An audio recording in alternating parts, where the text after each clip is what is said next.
हे guys, very good morning दोस्तों, आपका सभी का इस शो में है बहुत बहुत स्वागत। जैसे कि आप जानते हो, आज हम लोग कुछ खास मकसद के लिए यहां पे मिले हैं और आप सभी जानते हो कि आज हम लोग शुरू करने जा रहे हैं सीए इंटरमीडिएट ग्रुप 2। जी हां, today we are start CA intermediate group 2 और सब्जेक्ट का नाम है EISSM। आप सभी जानते हो, आज पूरा दिन हम लोग अभी से लेकर शाम को 5 बजे तक बैक टू बैक 4 लेक्चर्स देखेंगे। उसमें सबसे पहले EIS देखेंगे, फिर उसके बाद में अकाउंट्स, उसके बाद में ऑडिट और उसके बाद में देखेंगे FM इको। सो दोस्तों, अब FM इको जो होगा वो 4 बजे होगा। अब जैसे कि मतलब मैं आपसे अभी मिल रहा हूं और एक बार सेकंड सेशन के लिए मिलूंगा 4 बजे, ठीक है। ये हुई जानकारी। सर अब क्या करेंगे, आज हम लोग सब्जेक्ट के बारे में सब कुछ जानकारी लेंगे कि सब्जेक्ट क्या है और कैसे है, और ठीक उसके बाद में हम लोग एक टॉपिक से शुरुआत करेंगे। तो चलो दोस्तों, बताएंगे इस सब्जेक्ट का नाम क्या है। So can you all please tell me guys what is the name of this subject. So please tell me guys, ये सब्जेक्ट का नाम क्या है। The name is what, EIS। और बताओ बच्चों, इसका लॉन्ग फॉर्म क्या है। इसका लॉन्ग फॉर्म क्या है। The long form is what, enterprise information system. Once again guys, enterprise information system, इसके नाम में ही इसका मतलब छुपा है। दोस्तों, आपसे सभी से एक सवाल मुझे पूछना है कि जैसे कि जब भी कोई इंसान कोई क्लास ज्वाइन करता है तो उसको ये पता होना है, उसके दिमाग में एक होता है कि हाँ वो किस बारे में, किस विषय में पढ़ने जाने वाला है। तो आप सभी से मेरा एक सवाल है कि जैसे आप अकाउंट्स में अकाउंट्स पढ़ते हो, टैक्स में टैक्स पढ़ते हो, तो आप मुझे बताएंगे आप EIS में क्या पढ़ने जाओगे। देवांश, आपको बताना है कि EIS सब्जेक्ट में आप क्या लगता है क्या पढ़ने वाले हैं आप। तो क्या ये टैक्स के बारे में है, अकाउंट्स के बारे में, किसके बारे में होगा? जैसे आपको कुछ तो आइडिया होगा इसके बारे में, किस विषय पर होगा? ये ऑपरेशंस के बारे में हो सकता है। ओके, तो दोस्तों यहां पे ये सब्जेक्ट जो है ये किसके बारे में, it is all about computers, technologies and software. फिर प्रश्न हमारे मन में यह भी उठता है कि सर हम कोई IT इंजीनियर नहीं है ना, हम लोग कोई कंप्यूटर इंजीनियरिंग कोर्स कर रहे हैं, तो फिर हमें यह सब्जेक्ट क्यों पढ़ाया जा रहा है। बीइंग अ चार्टर्ड अकाउंटेंट, क्या आपको लगता है कि इस सब्जेक्ट की जरूरत है? कई लोगों को तो इस सब्जेक्ट के अस्तित्व पर ही डाउट है। लोगों को लगता है सब्जेक्ट होना ही नहीं चाहिए CA के सिलेबस में। मेरा क्या वास्ता है, और कंप्यूटर और सारी टेक्नोलॉजी सीखने का अगर मुझे होता ही तो मैं इंजीनियरिंग करता। तो why I am learning all this in CA course. So दोस्तों, आप सभी को इसके पहले हम लोग आगे बढ़े, क्या समझने से पहले क्यों समझे, व्हाट समझने से पहले व्हाई समझे, आखिर ये सब्जेक्ट आपके कोर्स में क्यों दिया गया है। And the very basic reason is, आपको सभी को पता होना चाहिए, the world is moving towards technology.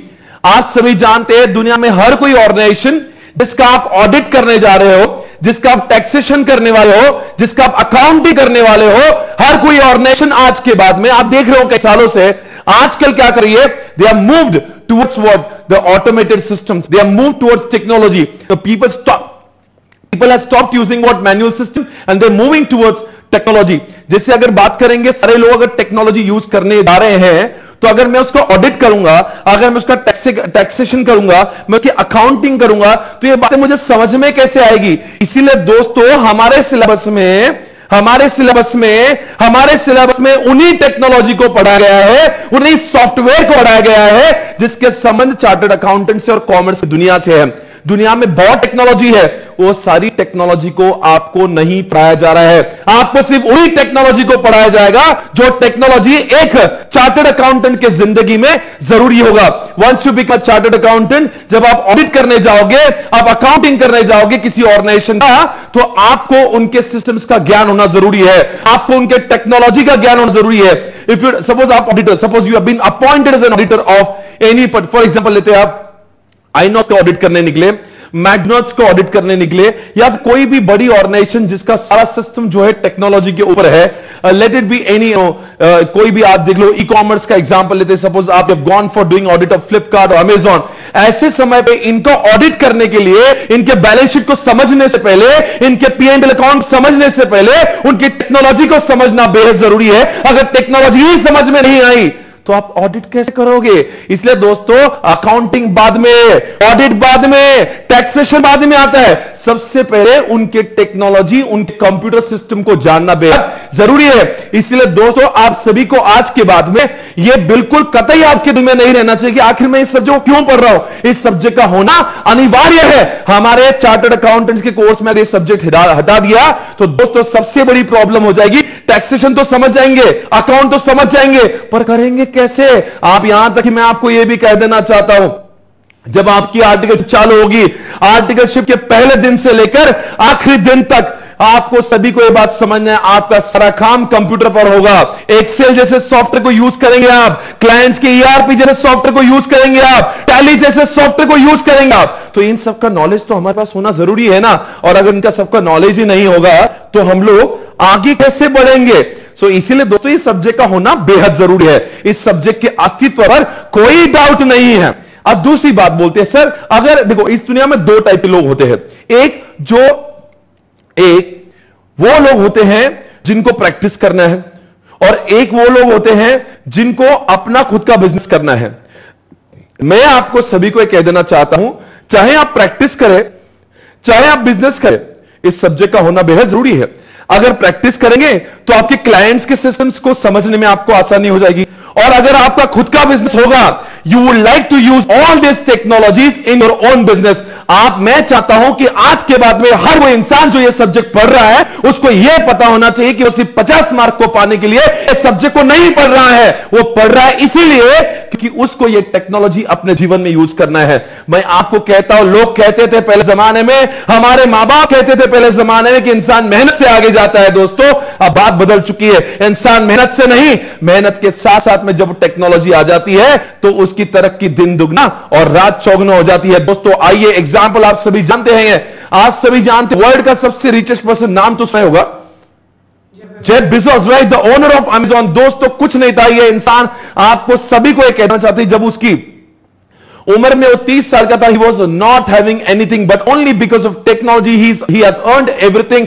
आपके सामने आइए जेफ बेजोस को दिखाते हैं। इस इंसान को जानना आपके लिए बेहद जरूरी है। इसका वैल्यूएशन आप देख सकते हैं $143 बिलियन। दोस्तों ये इंसान ने सब कुछ कमाया है, ना कि सिर्फ मेहनत से। मेहनत तो हर कोई करता है, ऑटो वाला भी करता है, यहां पे हमारी काम वाली मौसी भी करती है, हम भी करते हैं, टैक्सी ड्राइवर भी करते हैं, पर हर किसी की इनकम एक जैसी नहीं होती है। इनकम कमाने के लिए सिर्फ मेहनत करना जरूरी नहीं दोस्तों। 12 घंटे तो ऑटो वाला भी काम करता है और 12 घंटे तो जेफ बेजोस भी काम करता है। क्या दोनों का वैल्यूएशन एक जैसा है? जी नहीं। It's time you have to understand the importance of technology in the business. आज के जमाने में जो टेक्नोलॉजी यूज करेगा, आप मेरे से एग्जांपल ले लीजिए। इस समय मैं आपसे बात कर पा रहा हूं, I am able to teach all of you. दोस्तों आप मेरे सामने नहीं हो, मैं आपके सामने नहीं हूं, फिर भी मैं अपना क्लास ले पा रहा हूं। It's only because of technology. दोस्तों मैंने अपनी क्लासेस को 2008 से चालू किया है। I started my classes in 2008। तब से मैं बहुत अच्छा पढ़ा रहा हूं, पर मेरा नाम जो है 2008 से नहीं हुआ।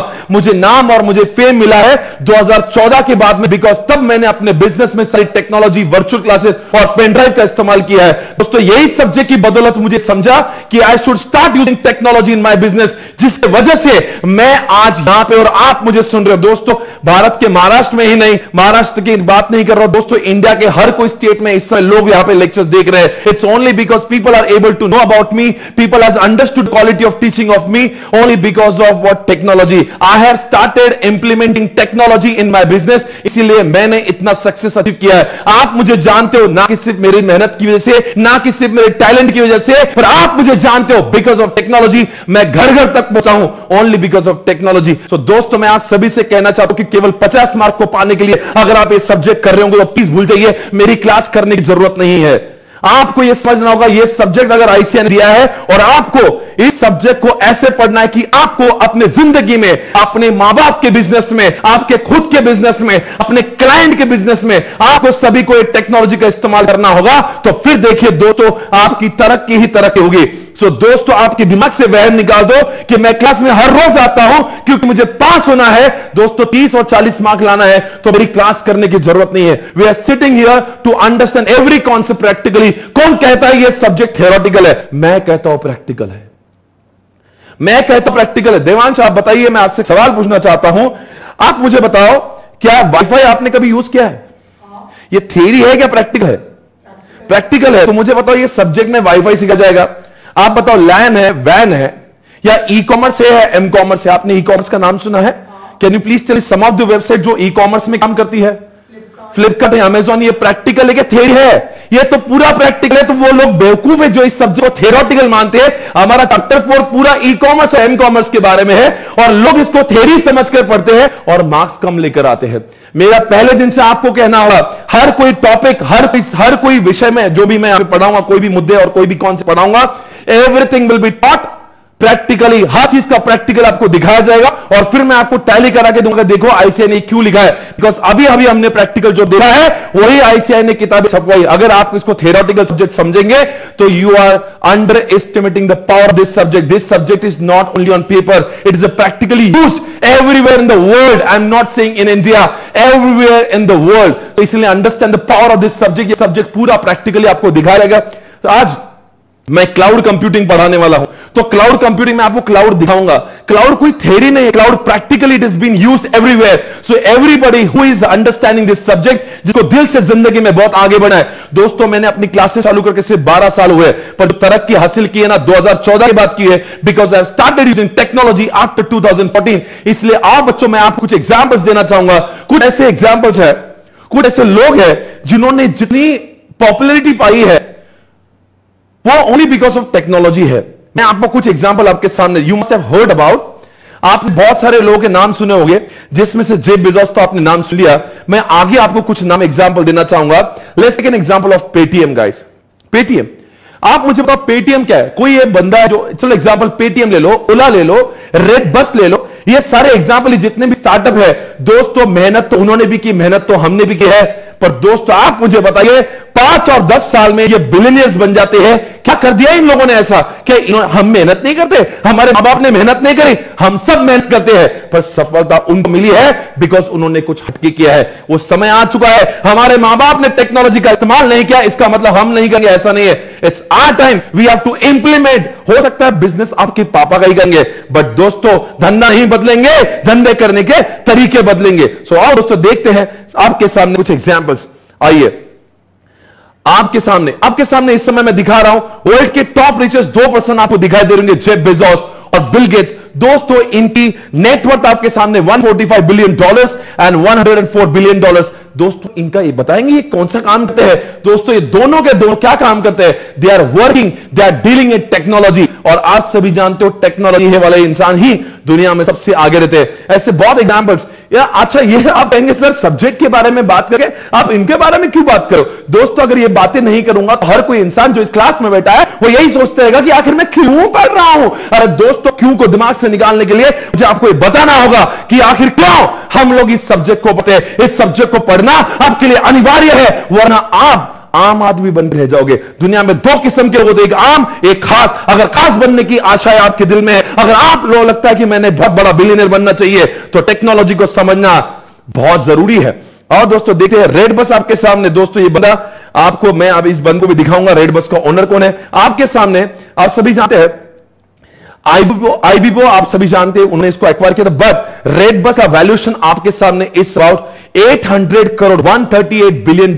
दोस्तों रेड बस की कहानी तो आपको मालूम होगी। एक बंदा था, उसको एक बार ही साउथ इंडिया, उसको इंडिया में मतलब इसको अपने घर जाना था और घर जाते समय उसको बसेस नहीं मिल रही। अब दोस्तों इंसान को इतना गुस्सा आ गया कि उसको बस नहीं, he wanted to come home but he could not get the bus, और वो उसको बस न मिलने के कारण अपनी दिवाली की छुट्टियों को मना नहीं पाया। इसी चक्कर में गुस्से में आकर उसने रेड बस बनाया। दोस्तों गुस्सा आना भी चाहिए तो इस तरह का, इंसान ने गुस्से में रेड बस बना लिया। और ये इंसान का देखिए फनिंदर सामा, आप अगर चाहते तो मैं इसकी तस्वीर आपको दिखाना चाहूंगा। आपको इन लोगों से परिचित कराना मेरा धर्म है, क्योंकि मैं समझता हूं कि जब तक आप इन लोगों को देखेंगे नहीं ना तो आपको यह समझ में नहीं आएगा आखिर ये देखो ये बच्चा, देखो कितना छोटा सा मासूम बच्चा है, उम्र ज्यादा नहीं साहब, उम्र ज्यादा नहीं।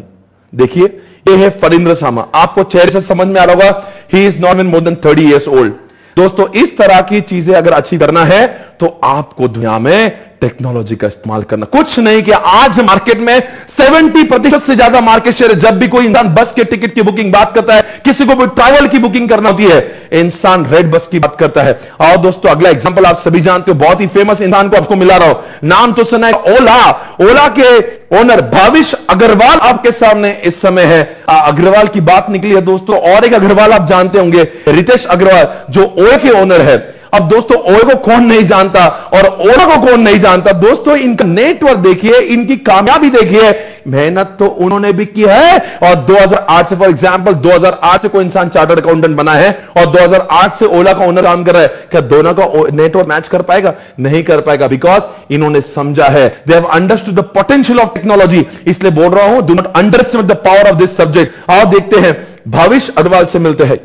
दोस्तों भाविश अग्रवाल को देखते हैं, इसका नेटवर्थ हम लोग चेक करते हैं, देखते कौन है, कैसे क्या है।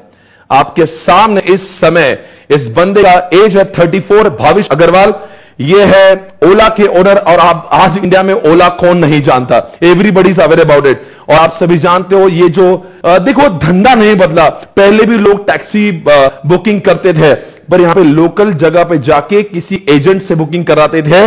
ये दुनिया में इतनी आसान कर, he has fulfil the gap between the buyers and the sellers, यानी कि जो लोग जिसको टैक्सी करना है और जिसको टैक्सी देना है, दोनों का बीच का गैप इसने फुलफिल कर दिया। वो इंसान है भाविश अग्रवाल, 34 साल की उम्र है और इनका नेटवर्क 3100 करोड़ का है। दोस्तों मजाक नहीं है, इतने पैसा कमाना इतनी छोटी सी उम्र में, एट द एज ऑफ 34। सो दोस्तों धंधा नहीं बदलेंगे, धंधे करने के तरीके बदलेंगे। आइए दोस्तों ऐसे एक इंसान से मिलते हैं आपके सामने, जिसका नाम है ओयो के ओनर। क्या बात है, ओयो फाउंडर की बात करते हैं। देखते दोस्तों ओयो के फाउंडर को, और ये भी काफी छोटा सा बच्चा है आपके सामने, रितेश अग्रवाल नाम है। इन सब से बहुत कुछ सीखने से है। बाजू में आपको एक तस्वीर दिखे, विजय शेखर शर्मा, ये पेटीएम के ओनर है। दोस्तों बहुत कुछ सीखने जैसा है, do not ignore this subject. मैं जानता हूं आपको लगता होगा क्यों, पर आपके दिमाग से क्यों को निकालना जरूरी है। ये आज का लेक्चर पहला लेक्चर है और मुझे आपको इस सब्जेक्ट की औकात को बताना जरूरी है। इसको रोकना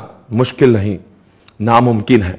दोस्तों इस सब्जेक्ट की पावर जो है ना, वो जितनी आप सोचो उतना आप अपने धंधे में यूज करके उसको कितना भी यूज कर सकते हो। हमारी सोच कम गिर जाती है, पर टेक्नोलॉजी, आप जिस चीज के बारे में बोलो वो चीज आपकी आसान बना सकती है टेक्नोलॉजी। दोस्तों आइए भाविश अग्रवाल से मिलते हैं। उम्र सिर्फ 26 साल, क्या नाम, 26 साल की उम्र में रितेश अग्रवाल। आज ओयो रूम्स को कौन नहीं जानता, कौन नहीं जानता दोस्तों इसका। आइए दोस्तों ओयो का वैल्यूएशन भी देख लेते हैं आपके सामने। ओयो, अरे बड़े बड़े कंपनीज इनके अंदर इन्वेस्ट करने को आज रेडी है। लोग मरते हैं कि ओयो में इन्वेस्ट करें, लोग मरते हैं कि ओला में इन्वेस्ट करें। इनके पास में पैसा आ रहा है, इनको लेने की जरूरत नहीं है। देखिए ओयो की वैल्यूएशन चेक करते हैं कि कितना वैल्यूएशन है। वैल्यूएशन 2020 आपके सामने, आइए देखते हैं आपके सामने। दोस्तों क्या लिखा है यहां पे, क्या लिखा है, the company is currently valued at $10 billion. $10 billion दोस्तों, क्या बोलते हैं, $10 बिलियन। सो दोस्तों बताएंगे ये क्या है। 10 बिलियन मतलब आप समझने की बात है दोस्तों, ये बहुत बहुत बड़ी बात होती है। एक कोई इंसान जो कोई किराना शॉप चलाता है या कपड़ों की दुकान करता है या फिर ट्रेडिशनल सीए प्रैक्टिस करता है, उनके लिए कमाना बहुत मुश्किल है। इसलिए कहता हूं ना, understand potential of this subject. आप सभी को लास्ट एग्जांपल देना चाहूंगा, पेटीएम के ओनर। अब देखते हैं पेटीएम, अभी का एप्लीकेशन है, नोटबंदी के पहले थोड़ा सा लॉन्च हुआ था और उसके बाद में आप सब इसकी सफलता से हर कोई वाकिफ है। आजकल तो आप फोन पे को भी अच्छे से जानते होंगे। पेटीएम की वैल्यूएशन में आपके सामने बताना चाहता हूं, वो भी 2020 में। देखते हैं कितना कामयाबी हासिल की है इन्होंने, क्या बात है। वापस से देखिए, 2018 की वैल्यूएशन है इनकी $10 बिलियन की, ये तो तब की है। और अभी आप देख सकते हो Paytm's valuation jump to $16 billion. कितनी बड़ी संख्या है ये। सो दोस्तों आप सभी लोगों ने समझा कि what is the importance of this subject. तो मुझे लगता है आपके दिमाग में काफी अच्छे से ये चीज आ चुकी होगी। मैं इस इंसान को भी बताना चाहूंगा, जरा देखिए पेटीएम के फाउंडर कैसे दिखते हैं और कौन है, कैसे दिखते और कौन है। विजय शेखर शर्मा नाम है इनका, विजय शेखर शर्मा नाम है इनका। ये इंसान है, आप देख सकते हो 41 की एज है, सब कुछ है। आज कौन पेटीएम को नहीं जानता। So everybody, I hope you understood the importance of this subject. दोस्तों मैं एक साधारण टीचर हूं, राइट। मैं टीचर हूं, पहले मैं क्या करता था, फेस टू फेस क्लासेस पढ़ाई करता था। तो एक दिन में 2 बैच लेता था, 3 बैच लेता था। पहले पूना में लिया करता था, फिर लोगों ने बहुत डिमांड की, तो फिर मैं हैदराबाद जाने लगा, नागपुर जाने लगा। फिर एक बार सोचा कि ऐसे अगर मैं करते रहूंगा तो देयर इज अ रेस्ट्रिक्शन, मैं कितने बच्चों को साल में पढ़ा लूंगा।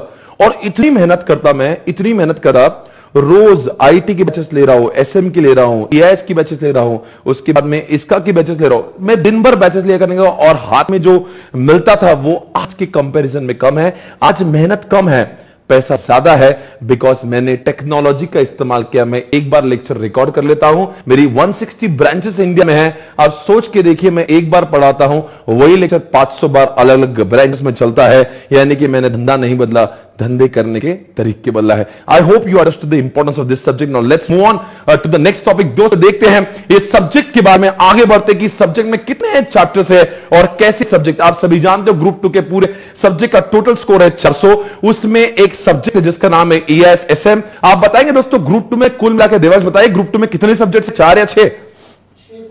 6 कैसे, 4 ही होते हैं।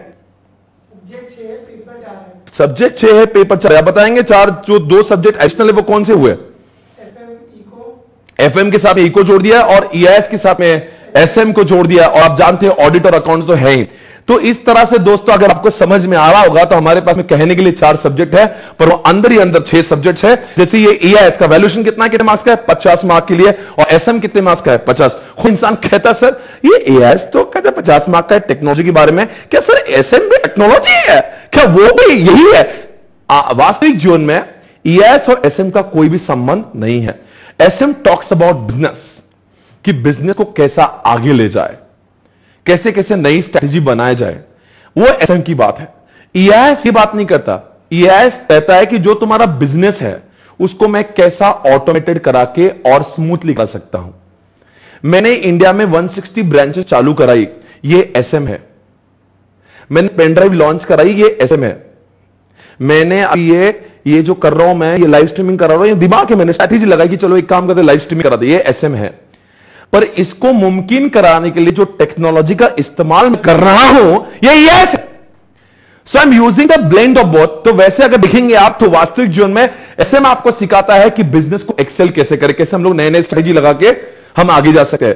पर उस बढ़े हुए बिजनेस को संभालने का काम जो है वो ईआईएस करवाता। फॉर एग्जांपल 160 ब्रांचेस है मेरी, वहां पे एडमिशन लेना है तो कैसे लेंगे? पेपर लेंगे जी नहीं, अब मैंने उसी को ऑनलाइन सिस्टम ला लिया। अब कोई भी बच्चा इंडिया में किसी भी जगह से वो एडमिशन ले सका है। यानी कि ब्रांचेस चालू की वो एसएम है, और ब्रांचेस के एडमिशन लेने के लिए जो टेक्नोलॉजी मैं यूज कर रहा हूं, जो रिपोर्ट्स मुझे मिल रहे हैं, वो ईआईएस है। सो इस तरह से आपको समझना होगा, हर एक सब्जेक्ट का अपना एक महत्व है, इंपॉर्टेंस है। सो दोस्तों 50 मार्क के लिए सब्जेक्ट आपके सामने जिसका नाम है ईआईएस, जिसमें आपके सामने स्क्रीन पर आपको दिख रहा होगा 5 टॉपिक्स है। कितने? 5।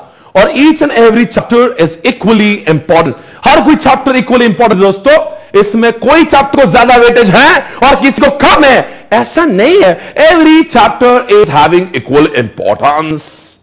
सर तो फिर हर कोई चैप्टर जो लास्ट में चैप्टर आएगा क्या वो भी उतना ही इंपॉर्टेंस होगा? जी हां। कभी क्या होता है ना, जो चैप्टर मैं स्टार्ट में लेता हूं और 1 2 3 नंबर पे लेता हूं तो लोगों को लगता है बहुत ही इंपॉर्टेंट होगा, आखिरी चैप्टर में कभी भी लोग अपना छुट्टी मारना चालू कर देते हैं। ऐसा बिल्कुल भी मत करना। Every chapter is equally important. Sir paper marks कितने आते हैं? 60 मार्क का पेपर आता है, उसमें से आपको सॉल्व 50 करना होते हैं। तो लगभग हर भी चैप्टर जो 10-12 मार्क के लाता है, पूरा पेपर 60 आता है।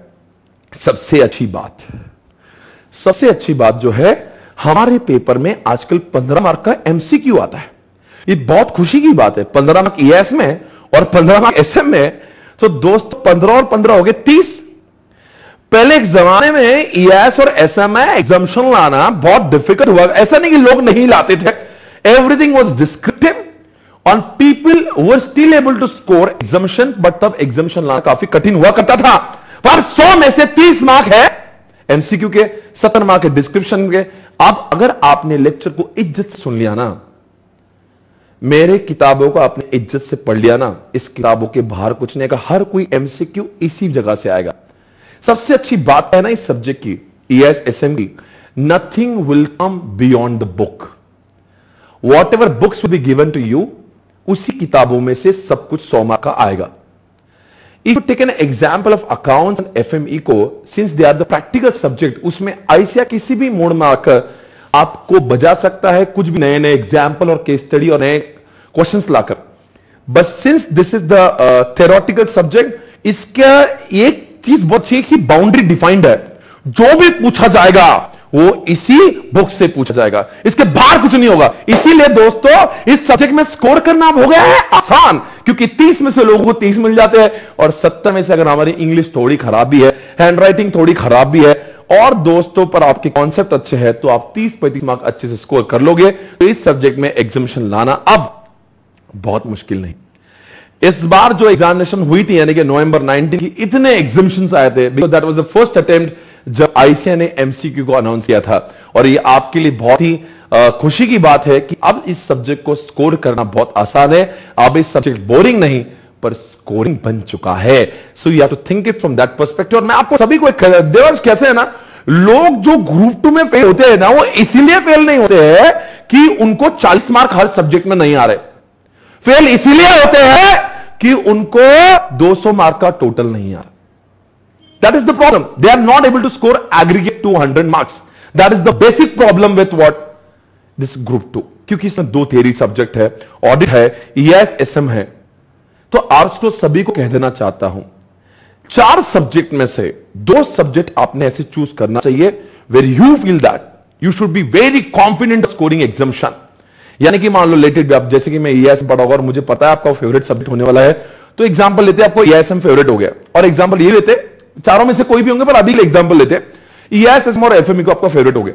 आपका टारगेट ये होना चाहिए कि इन दोनों सब्जेक्ट में ये गोना स्कोर मोर देन 120, यानी कि बाकी 2 सब्जेक्ट अगर कच्चा पक्का वहां पे 40-40 तो स्कोर हो ही जाएगा और हमारा तो 200 का स्कोर हो जाएगा। इसीलिए सब सब्जेक्ट को इक्वल इंपॉर्टेंस देने से अच्छा the strategy is you should have more weightage और मोर इंपॉर्टेंस आपके दिल में होना चाहिए कि मैं 2 सब्जेक्ट में कुछ भी हो जाए, come what may, I am going to score 120 plus in this 2 subject. उसके बाद में आपको पास होने से आईसीआई भी नहीं रोक सकती। पर जब हर कोई सब्जेक्ट में 40, 45, 50 ऐसा स्कोर आता है तो बच्चा हर अटेम्प्ट में सिर्फ फेल होता है। सो इसीलिए दोस्तों मैं आपको बता रहा हूं वो 2 सब्जेक्ट आपको चूज करना है। आपको मैं यकीन दिलाता हूं EIS-SM सब्जेक्ट और FME को सब्जेक्ट आपको बेहद पसंद आएंगे। आपको ऐसा फील होने लगेगा कि यार इसमें एग्जामिनेशन आसानी से आता है, क्योंकि देवांश हम लोग क्या करते हैं, इस क्लास में सिर्फ पढ़ाते नहीं है, पढ़ाते हैं प्रैक्टिकली, और एक बार सब्जेक्ट को समझने के बाद में हम उसको बार बार रिवाइज कराते हैं। जैसे कि आज 4था दिन है तो आप 3 दिन का रिवीजन कराएंगे, 5वां दिन है तो पहले 4 दिन का रिवीजन कराएंगे, 10वां दिन है तो 9 दिन, अभी 10 दिन तो मैं आपके साथ में यूट्यूब पर हूं, आप देख लेना इस चैप्टर का, आपको एक वर्ड याद नहीं होना फिर बोल देना सर सिर्फ याद करेंगे या पढ़ाएंगे। पहले पढ़ाएंगे, प्रैक्टिकल पढ़ाएंगे, आपके दिमाग में ठूस देंगे, उसके बाद में रोज रिवाइज करेंगे। इसीलिए क्योंकि इंसान को भूलने की आदत होती है, और हमारे क्लास का टैगलाइन ही है you won't have to study at home, यानी कि आपने मेरी क्लास में बैठे, मैं आपसे कहता हूं आपको घर पे बहुत ज्यादा दिमाग फाड़ने की जरूरत नहीं है। ऐसा नहीं कि 0 पढ़ाई करेंगे, बट इस सब्जेक्ट की जहां तक बात है EIS-SM की और FME की, बस FME को मैं और EIS में जितना मेरा जो पढ़ाने का स्टाइल है उसको मैं बार बार रिवाइज कराता हूं। ऑडिट में भी हर्षद बार बार रिवाइज कराते हैं, आनंद सर भी वैसे ही पढ़ाते हैं। थोड़ा बहुत कभी कभी एक आधा होमवर्क दिया, 1-2 होमवर्क दिया, आपको लगता है कि आपको पढ़ना है, वो अलग बात हो गई, but we make sure everything should be covered in the class itself. इसीलिए लिखते हैं you won't have to study at home. इसको कहते हैं रिवीजन नहीं, इसको कहते हैं क्यूमुलेटिव रिवीजन। यानी कि मैं डे 20 पर भी हूं, डे 20 पर भी हूं, तो आई डू व्हाट 19 डेज का revision, then I move on 20th। तो उस वजह से क्या होता है ना, उस वजह से ये होता है कि आपका ये सब्जेक्ट बार बार रिवाइज होता है और भूलने की संभावनाएं बहुत कम हो जाती है। देखो पास और फेल में क्या होता है, पास और फेल में क्या होता है, आपको समझ गया, मान लो देवांश आपको सब समझ गया, अब क्या होगा, क्यों फेल होंगे आप एग्जामिनेशन में बैठे, still you are not able to write because you could not recall. फिर आपको लगता है यार मैं तो पढ़ा था, फिर मैं कैसे उसको याद नहीं कर पाया। आपकी दिमाग का दोष नहीं, इसका यह मतलब नहीं है कि आपका दिमाग नहीं चलता, इसका यह मतलब है कि आपको अपनी बुद्धि को समझना नहीं आया। इस ब्रेन की एबिलिटी जो है ना वो इतनी ज्यादा नहीं, वो 18 दिन में भूलना चालू कर देता है। कोई मूवी हम लोग देखते हैं, वही मूवी उस समय 1-2 महीने याद रहती है, फिर कुछ महीने बाद उसके डायलॉग भी हम लोग भूल जाते हैं, मूवी भूल जाते हैं। क्या इसका यह मतलब है कि हमारा दिमाग नहीं चलता? हमारा दिमाग चल रहा है, पर हमारे दिमाग को समझना जरूरी है कि उसको भूलने की आदत है। इसलिए वो भूलने की आदत है, इसलिए वो एग्जामिनेशन में याद नहीं करता, फिर बच्चा फेल हो जाता है, फिर बोलता है मैं किसी लायक नहीं हूं, मैं टैलेंटेड नहीं हूं। अरे भाई टैलेंट की बात ही नहीं, टैलेंटेड तो बहुत है, इसलिए तो इंटर में है। पर अंडरस्टैंड करो, पढ़ाई करने का तरीका समझो, उसको चीजों को बार बार आपको रिवाइज करना पड़ेगा ना। और यह चीज मैं जानता हूं अच्छे से, बच्चों के पास में वो आजकल वो पेशेंस नहीं लेके घर पे जाके पढ़े। That's why we all make sure it is revised in the class itself. Will do lot of revisions ताकि भूलने का स्कोप कम हो जाए। आप सिर्फ यहां पे आओ, हम लोग रिवाइज करें। जब भी आप कोई भी बच्चा अभी घर पे बैठा है, वो मेक श्योर करे कि जब मैं रिवाइज करा रहा हूं वो भी रिवाइज कराए। आपको ये फील क्या, मैं अकेले बोल रहा हूं? अरे भाई तुझे पास होना है ना जीवन में, क्या 2-4 साल इंटर ही करना है? अगर तू 6 महीने में इंटर से फाइनल में जाना चाहता है ना, तो इज्जत से रिवाइज करे। I am giving you guarantee, कोई भी बच्चा फेल नहीं होगा अगर वो रोज क्या रोज अपने साथ में रिवाइज करता है। इसलिए रिवीजन करने के लिए हमने काफी सारी बुक भी आपको बनाई हुई है, काफी सारी एक छोटी छोटी बुक। जैसे कि अभी ये जो बुक देखते हैं हम लोग, ये जो बुक है पूरी मिला के 350 पन्नों की है। मान लो कि आप एसएन का मिला के 450 पेजेस की हो जाती है। तो फिर आप कहेंगे सर इतना सब कुछ कैसे पढ़ेंगे? इसीलिए मैंने इसको रिवाइज करने के लिए शॉर्ट समरी नोट्स बना के दिए, जिसको हम लोग चार्ट्स कहते हैं। सर वो चार्ट्स कहते हो, वो चार्ट्स में से क्या होता है कि पूरा सब्जेक्ट जो है ना, वो चाहे कितना भी चैप्टर, देखो अभी आपके सामने एक चैप्टर आ रहा है, ठीक है ना, आज का डे 1 है, तो ये सारी बातें बताना जरूरी है। बस कुछ ही देर में हम लोग कॉन्सेप्ट से शुरुआत करेंगे, ठीक है। आप देखते हो, अगर मैं आपके सामने बताऊं तो ये चैप्टर हमारा कौन सा चल रहा है? चैप्टर 1, जिसको 50 पन्नों में बताया गया है, 50 पेजेस, चैप्टर 4। अब 50 पन्नों आप कहेंगे सर बार बार रिवाइज करें, इट इज नॉट मुमकिन, it is not possible to revise all the 50 page because we are having 8 subjects. क्या आपका ईआईएस थोड़ी ना अकेला सब्जेक्ट है? इसीलिए to help you all in this, what I've done, I made summary, जैसे page number 1, 2, 3, 4, 5, 6, 7, 8, 9, पूरे 50 पन्नों को 9 पेज में समेट लिया। मेरे 50 पन्ने क्लास में पढ़ने के बाद आपको सिर्फ केवल 9 पेजेस पढ़ना होंगे, और वो भी आपको नहीं, मैं आपको पढ़ाऊंगा, रोज रोज इससे रिवाइज कराऊंगा। इतना रिवाइज हो जाएगा, इतना रिवाइज हो जाएगा, पूरा याद हो जाएगा, फिर कुछ पढ़ना ही नहीं पड़ेगा। इसीलिए पूरा सब्जेक्ट जो है ना, अगर कहेंगे सर ईआईएस के क्लासेस होने के बाद हमें कितना बर्डन होगा, केवल 40 पन्ने। You can conclude, you can sum up this subject only in 40 pages, और ऐसे के 25 पन्ने, यानी कि 60 to 65 पेजेस में entire syllabus will be over. और इन सारे चार्ट्स को मैं पढ़ाऊंगा, मैं रिवाइज कराऊंगा, इतना रिवाइज कराऊंगा कि आपको फिर बाद में टेंशन ही नहीं रहेगा। तो मेरी क्लास होने के बाद आप कहेंगे भाई मेरा ईआईएस सिस्टम तो खत्म हो चुका है। ओके, अब चलो दोस्तों, मैं आपको कुछ टॉपिक्स के बारे में बता रहा हूं। आओ दोस्तों, इस सिलेबस को समझे। ये 5 टॉपिक्स जो दिए वो क्यों दिए हैं, क्या है इसमें, यही 5 टॉपिक्स ऐसे ने क्यों दिए होंगे, इसके पीछे क्या मकसद है? देखो दोस्तों, आज हम लोग शुरुआत करेंगे सबसे पहले एम कॉमर्स और ई कॉमर्स के साथ में। अब यहां पे बताओ मुझे, इस जमाने में 2010-12 में जब मैं कॉन्सेप्ट पढ़ाया करता था ना, ये तो it was a concept, it was theory, e commerce, क्योंकि तब इतना ट्रेंड नहीं था, ना कि लोग इसमें स्मार्टफोन हुआ करते थे, ना लोग इसमें जियो का नेटवर्क हुआ करता था। आप जानते 4G और ये सारी चीजें 2016 के बाद में इंडिया में बहुत ज्यादा ट्रेंड में आई। और अब ऐसा कोई, मतलब आप अपने आप से, मेरा सारी जितनी जनता इस समय देख रही है, मुझे आप सभी से एक सवाल पूछना है, आप बताओ कितने लोग ऐसे हैं कि जिन्होंने आज तक ई कॉमर्स में कुछ भी परचेज नहीं किया? बहुत ही कम, और मुझे लगता कोई भी नहीं।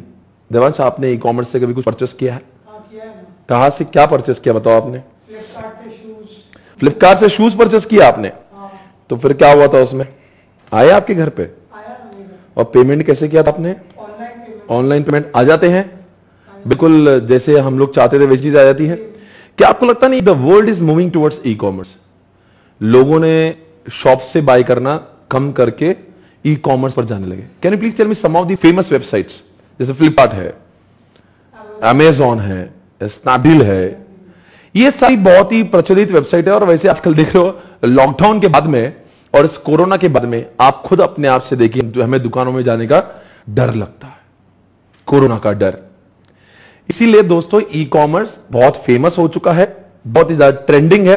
हर इंसान अब, और वो चीजें उसमें सस्ती भी मिलती है। और अच्छा है, वैरायटी इतनी सही देखने मिलती है और कोई प्रॉब्लम ही नहीं है। तो दोस्तों ये टॉपिक को आपको समझाया जाएगा, ई कॉमर्स को। फिर आप कह सकते हैं ई कॉमर्स तो ठीक है, ये एम कॉमर्स क्या है? तो कुछ नहीं, वही ई कॉमर्स की वेबसाइट अगर आप मोबाइल पे खोल दें तो आप उसको एम कॉमर्स कहेंगे।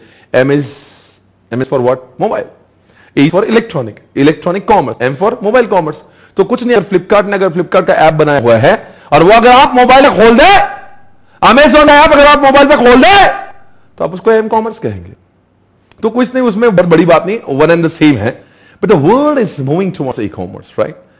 और आपको इसको अभी जो मैं आपको सभी के जिसके पास में बिजनेस है, जिन लोगों के घर पे बिजनेस है, मैं आपको एडवाइस कर रहा हूं, ask your parents to start e commerce. आने वाला समय इसका ही है। पूरे दुनिया में कुछ सालों बाद मॉल्स बंद हो जाएंगे, सारी चीजें, दुकानों का रेंट वेंट देने का लोगों का औकात नहीं बचेगा। लोग ट्रैवलिंग करने की इच्छाएं खत्म हो जाएगी, बिकॉज भारत में इतना ट्रैफिक बढ़ेगा। 10 years down the line most of the people will start using e commerce, M commerce. इसीलिए इससे पहले कि आप लुट जाए, बर्बाद करे, या ये ई कॉमर्स वाली कंपनी आपका बिजनेस बर्बाद कर दे, अपने आप को ई कॉमर्स पे आना शुरुआत कर दे, एम कॉमर्स पे आने की शुरुआत करवा दे, वरना समय आपने देखो, यू मस्ट हैव सीन, आप किसी भी आपके शहर के मोबाइल वालों से पूछ लो, मोबाइल की दुकान, भैया आज का बिजनेस कैसा है? वो बोलेंगे आप बर्बाद हो गया। मैं एक जमाने में मेरे दुकान में इतनी भीड़ हुआ करती थी। आप नहीं होगी ना भाई, बिकॉज आपके जैसे मोबाइल आपसे 20% 25% कम दाम में फ्लिपकार्ट बेचेगा, तो तुझसे मोबाइल क्यों लेगा वो? सही बात है। So you have to understand, e commerce है, आप सभी ने जाना है ई कॉमर्स, एम कॉमर्स तो आप सभी जानते हैं। फिर आप कहेंगे चलो ई कॉमर्स, एम कॉमर्स का टॉपिक चैप्टर 4 है, मैं आपको पढ़ा दूंगा। ये बात तो ठीक है, फ्लिपकार्ट, अमेजॉन उसके एग्जाम्पल है। मैं आपको एक बात पूछूं, चैप्टर 4 है तो चैप्टर 5 की जरूरत क्यों है? Core banking, core banking example है, एटीएम है, यू नो आपका ऑनलाइन बैंकिंग है, नेट बैंकिंग है, ये सारे कोर बैंकिंग के एग्जाम्पल है। एटीएम जानते हैं? एटीएम जानते हैं। नेट बैंकिंग जानते हैं? जानते हैं। यूपीआई जानते हैं? जानते हैं। कोर बैंकिंग क्या कनेक्शन होगा चैप्टर 4 5 का? क्या इन दो चैप्टर में कोई संबंध है? क्या ई कॉमर्स करते समय बैंकिंग की जरूरत पड़ती है? Whenever we want to buy something from e-commerce, we have to make the payment. Payment cannot happen unless there is a core banking. You have to use your debit card, credit cards, you have to use some other UPI or something, some other mode of payment. And then you are able to do what? E-commerce. इसीलिए दोस्तों आजकल जितने भी e-commerce वाले, जैसे मेरा e-commerce है आजकल भी, जो ये लोग बैच देख रहे हैं और उनको एडमिशन लेना है, तो what they will do, they will go on swapnilpatni.com और वहां से इस लेक्चर को परचेस करेंगे। तो इसका मतलब वो ई कॉमर्स हो जाएगा। तो आप मुझे बताओ, पेमेंट अगर मैं ई कॉमर्स में मेरी किताबें और मेरी पेन ड्राइव अगर बेच रहा हूं ऑनलाइन, तो swapnilpatni.com has become an example of e commerce. पर swapnilpatni.com सिर्फ होकर और ई कॉमर्स चालू के फायदा नहीं है अगर लोग पेमेंट ही करते नहीं आए तो। इसीलिए ई कॉमर्स चालू करने के लिए कोर बैंकिंग का होना जरूरी है, समझे आप?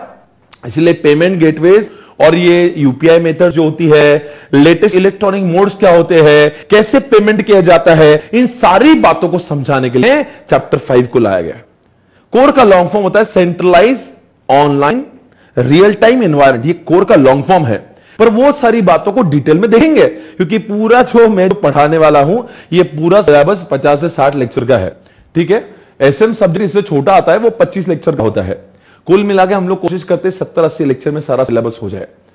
पर ईएस के अंदर कोर में कितनी चीजें और आती है, वो सारी चीजें समझने के लिए हमें वो चैप्टर 5 को डिटेल में पढ़ना पड़ेगा। आज डे 1 है तो मुझे समझाना जरूरी है कि आखिर ये चैप्टर में क्या पढ़ेंगे। देखो मैं डायरेक्टली चैप्टर 4 चालू कर दूंगा विदाउट टॉकिंग अबाउट चैप्टर 1 2 3 5, तो आपको लगेगा यार वो सस्पेंस बरकरार रहेगा, आखिर हम क्या पढ़ने वाले। इसलिए डे 1 आपके दिमाग में क्लैरिटी होना चाहिए कि आपको इस सब्जेक्ट में क्या क्या पढ़ना है, राइट? क्लियर? तो चैप्टर 4 में क्या पढ़ेंगे? E commerce. चैप्टर 5 में क्या पढ़ेंगे? क्यों पढ़ेंगे? क्योंकि e commerce is not possible without banking. अभी अमेजॉन को पेमेंट कर, फॉरगेट अबाउट सीओडी है, सीओडी में फिर कैश की जरूरत नहीं पड़ती है, पर फॉरगेट, अभी बहुत सारी वेबसाइट सीओडी नहीं देती है। In that case what happens, you need payment systems, इसलिए चैप्टर 5 को समझाता। चलो अब मैं आपको एक सवाल पूछता हूं, एक बात बताओ देवांश, इस समय जो मेरे सामने है, आप जानते हैं कि लॉकडाउन चल रहा है और इस लॉकडाउन की वजह से अभी मैं कहां, अगर आप मुझे पूछेंगे सर आप इस समय कहां पे हो, तो मैं औरंगाबाद में हूं और अगर आप मुझसे पूछेंगे सर आपके सामने कोई विद्यार्थी बैठे हैं, तो एक मेरे फ्रेंड है यहाँ पे देवांश, जो है मेरा स्टूडेंट ही है, मेरा फैमिली रिलेशन है इनके साथ में, तो he sitting in front of me, एक ही स्टूडेंट के सामने मैं पढ़ा रहा हूं। तो मैंने उनसे कहा कि आप मेरे लेक्चर में आओ ताकि मुझे फील आए कि स्टूडेंट्स का रिएक्शन कैसे है ना। तो वो अभी बैठे हैं मेरे सामने, काफी अच्छा पढ़ते हैं, इंटेलिजेंट बच्चा है, वो मेरे सामने है। बाकी आप मुझसे दूर हूं तो मैं बार बार उनसे उनका नाम लेता रहूंगा, तो क्यों उनका नाम ले रहा हूं, क्योंकि he is the only student sitting in front of मी। आप सभी जानते हैं क्लासेस लेना अभी अलाउड नहीं है, क्योंकि क्या चल रहा है, लॉकडाउन चल रहा है और कोरोना का माहौल चल रहा है ना।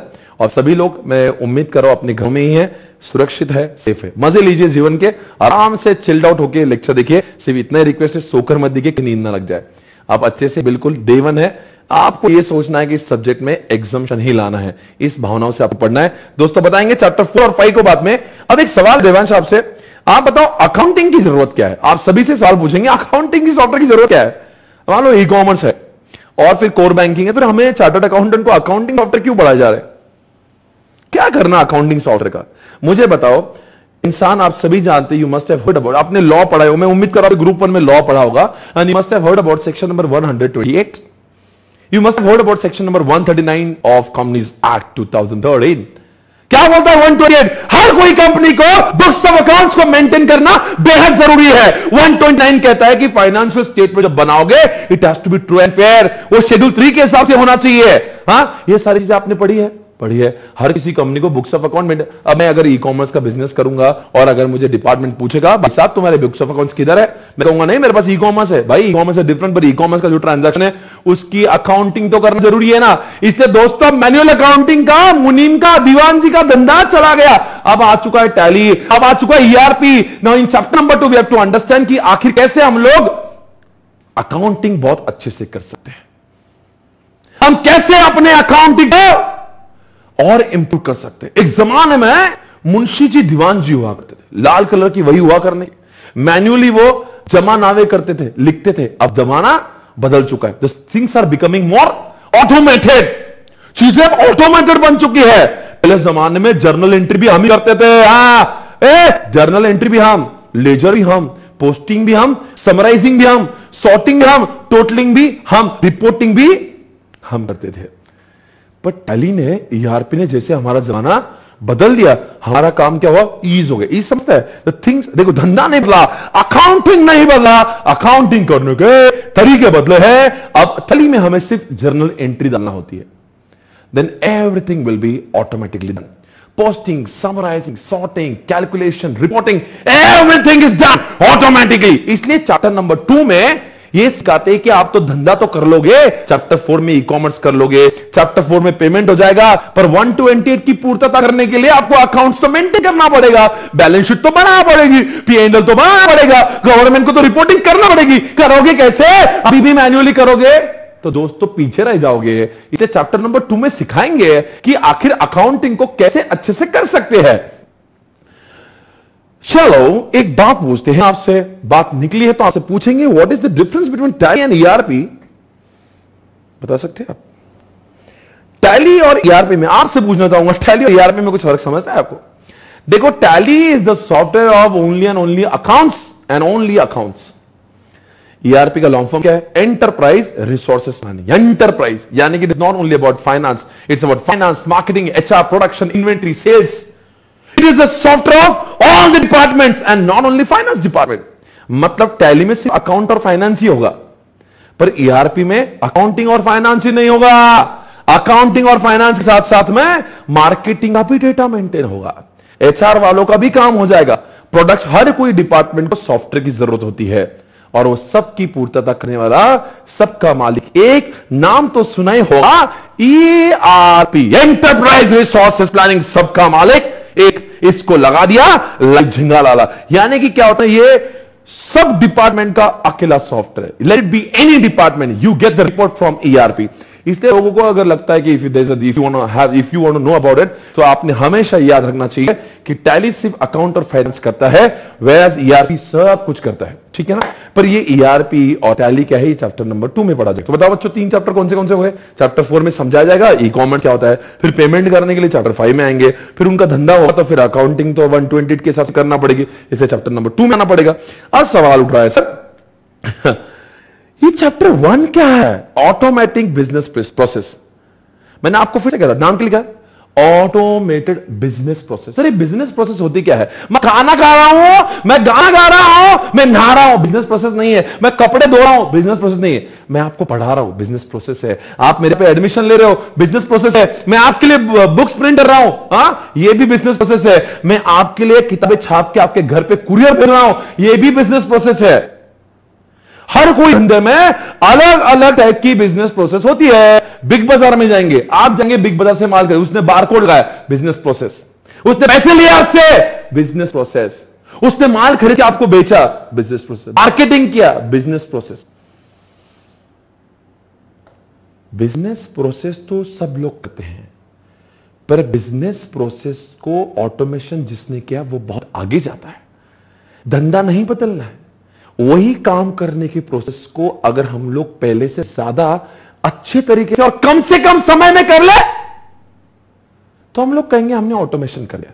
मतलब हम लोग कंप्यूटर का इस्तेमाल करके, टेक्नोलॉजी और सॉफ्टवेयर का इस्तेमाल करके हम उन्हीं प्रोसेस को पहले से अच्छा कर ले, तो हम कह देंगे हमारे बिजनेस की प्रोसेस ऑटोमेटेड हो गई। सिंपल एग्जांपल देंगे। पहले जमाने में किराना शॉप पे, ग्रोसरी शॉप पे आप जाते थे तो यहां पे पेन लगा के वो लोग चिट्ठी भी लिखते थे, हाँ इसका इतना पैसा हो, इसका इतना पैसा हो। ये पहले जमाने का धंधा है।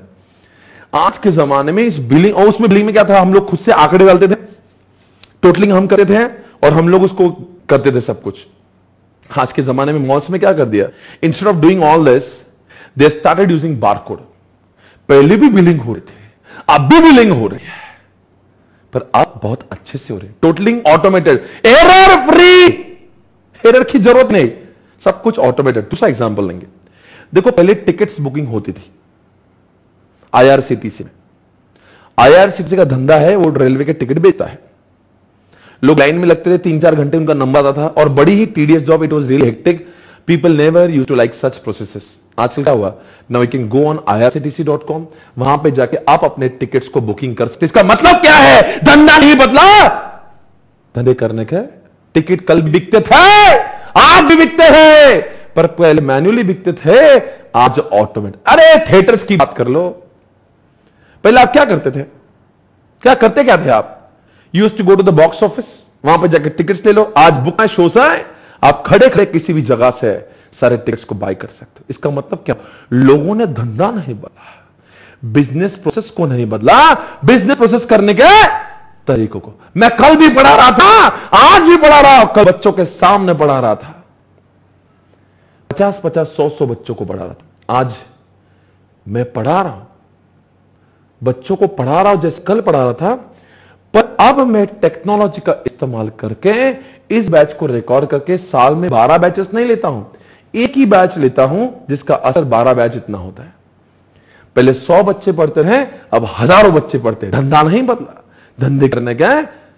अगर मैं देखो ऑटोमेशन हो गया ना, अब मुझे बार बार 12 टाइम बोलने की, हर महीने में जाके बकर करने की जरूरत नहीं है। एक बार बोलता हूं वो रिकॉर्ड हो जाता है, अब सबको जब चाहे तब दिख जाता है। क्या हुआ, मैंने अपने काम करने को मेरा पढ़ाना मेरा प्रोसेस है, और मैंने उसको क्या कर दिया, रिकॉर्डिंग करके उसको ऑटो मोड लगा दिया। समझ में आ रहा है? तो इसीलिए चैप्टर जो है ना मुझे काफी पसंद आता है, क्योंकि ये चैप्टर ही आपको समझाता है कि कैसे हम लोग कम से कम समय में अपनी प्रोसेसेस को ऑटोमेटिक कर दे। मैं तो अपने मेरे जितने भी दोस्त मैं सभी को कहता हूं, भाई बीपीए, बिजनेस प्रोसेस ऑटोमेशन करो। जिंदगी में आगे बढ़ना है ना, business process automation, that's it. अगर ये चीजें आ गए ना जिंदगी में करने, मतलब बहुत कुछ कर सकते हैं हम लोग। हम ये देखो, ये सब्जेक्ट अभी ये नहीं कहता धंधे बदल दो, धंधा वही करो जो आपके पसंदीदा है, पर तरीकों को चेंज कर दो, टेक्नोलॉजी को घुसेड़ दो।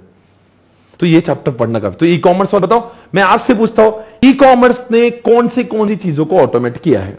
सेल्स को ऑटोमेट कर दिया, क्योंकि लोग वेबसाइट पे जाके खुद ही खरीद लेते। बिग बाजार में तो लोग बताते, देखो आंटी ये देख लो, वो देख लो।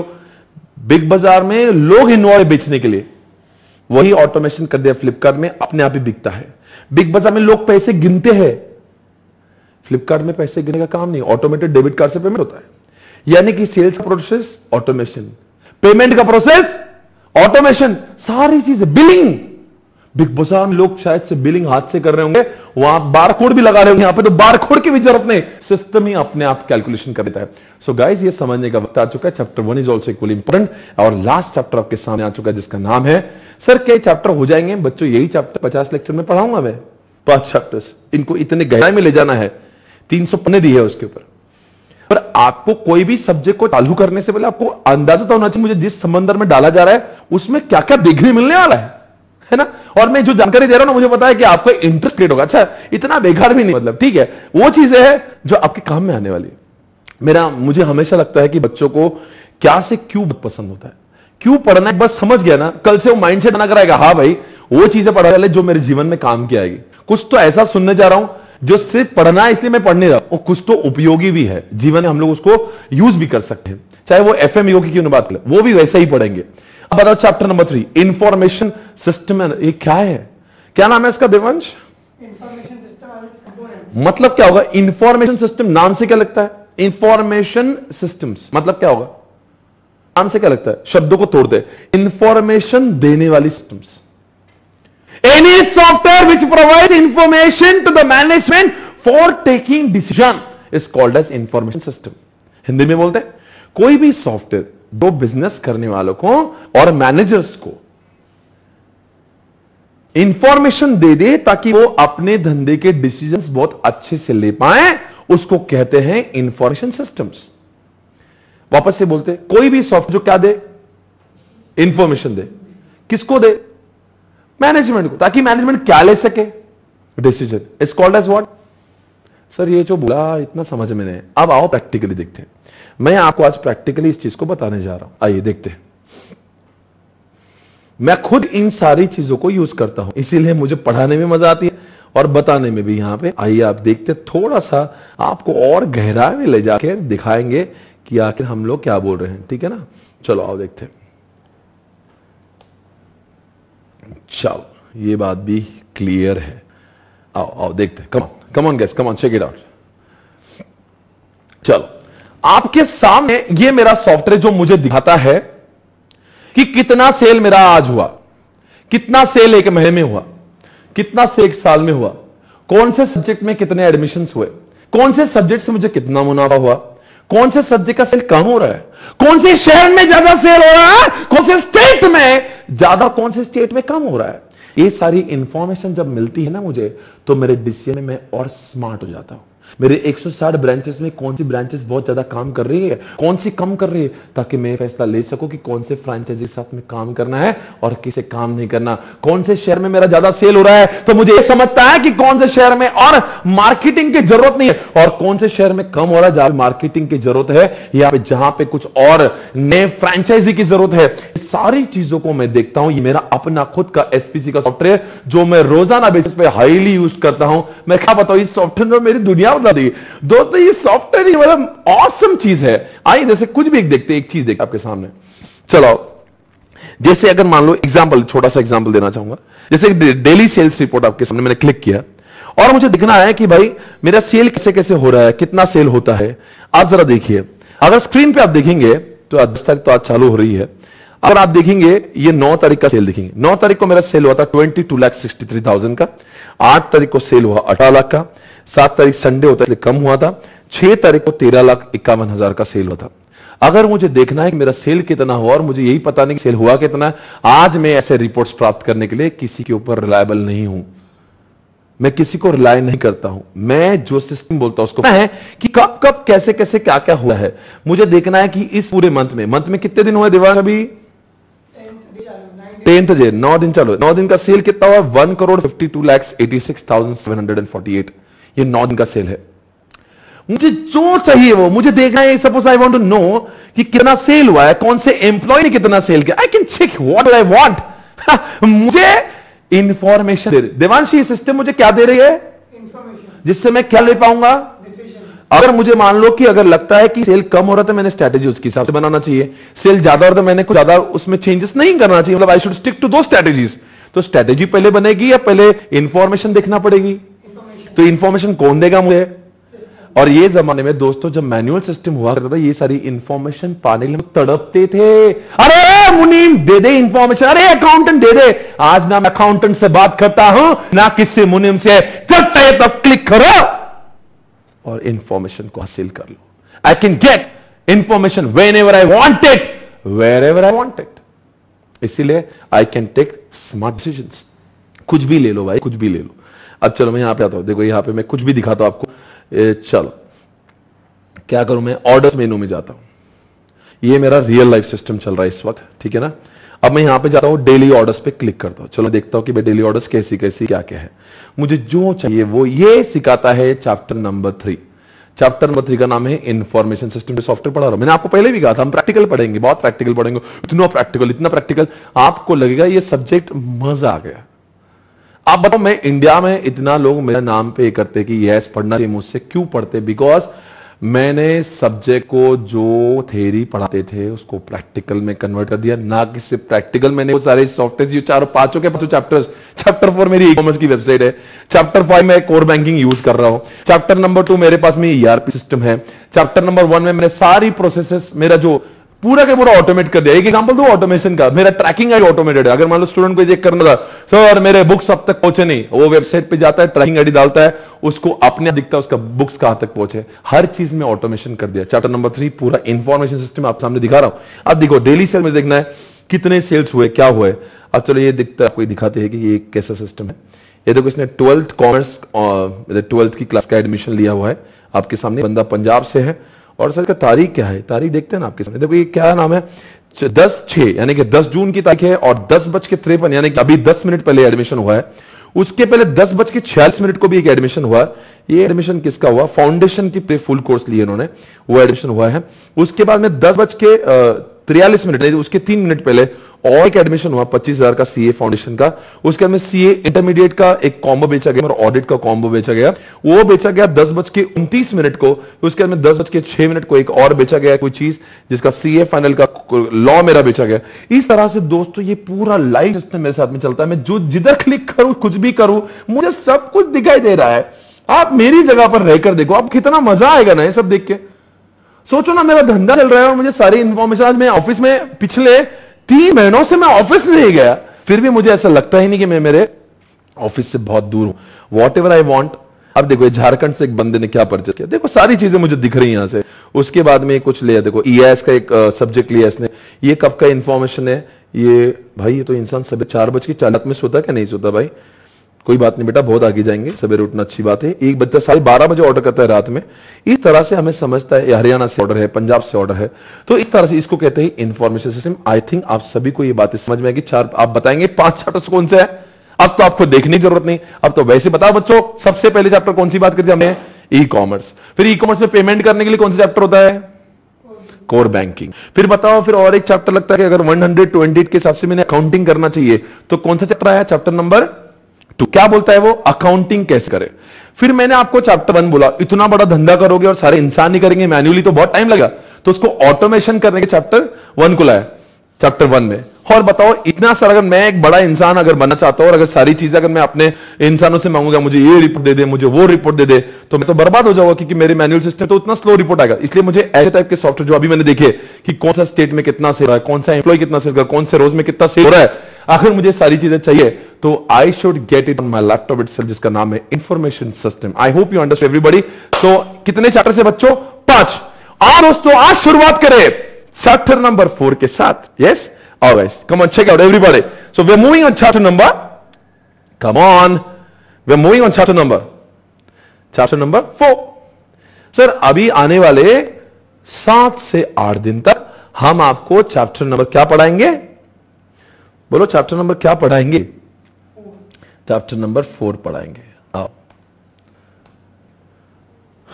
इतनी किताबें मैंने बनाई हैं, सारी किताबें कलर्ड है, बहुत मजा आता है। एक किताब है मेरी जिसको मैं कहता हूं ES रॉक्स। आप इस समय स्क्रीन पे देखते होंगे, कोई भी चैप्टर जब पढ़ाते ना उसका एक चार्ट बनता है।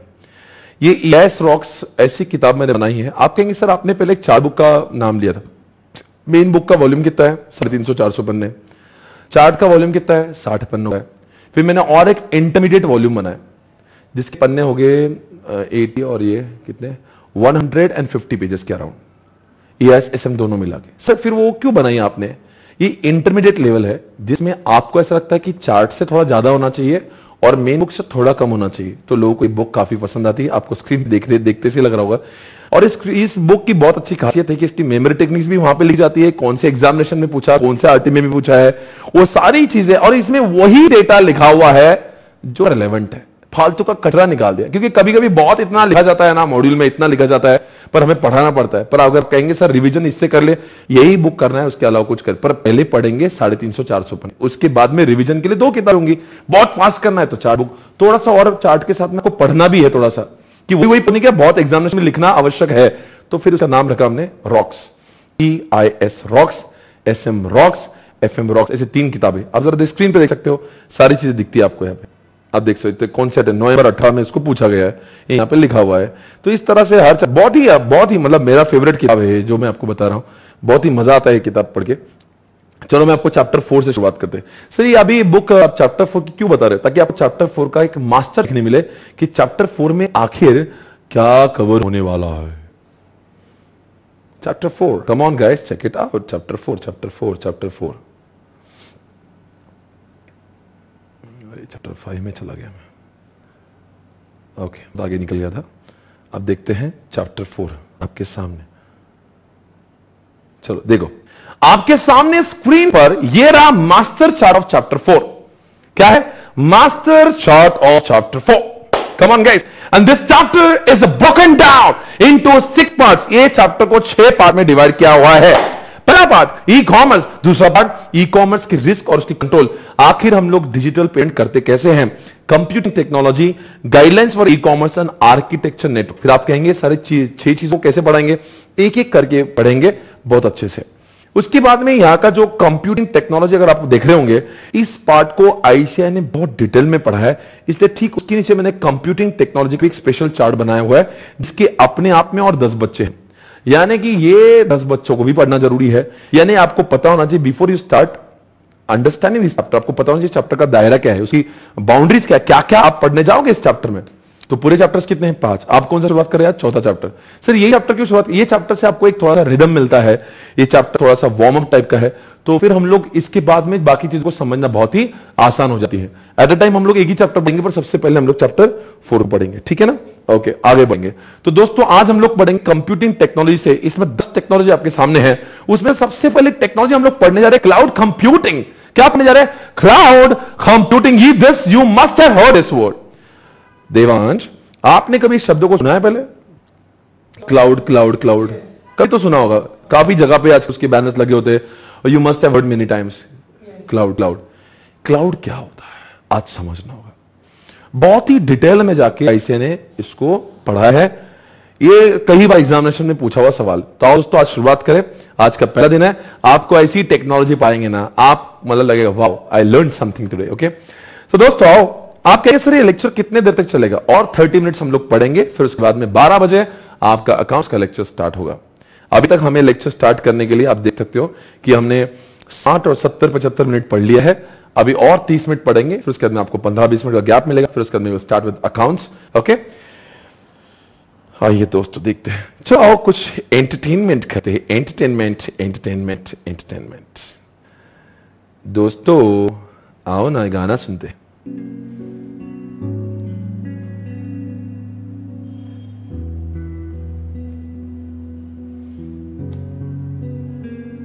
दिल का दरिया बह ही गया,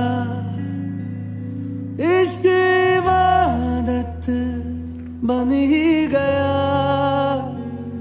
खुद को मुझे तू सौंप दे,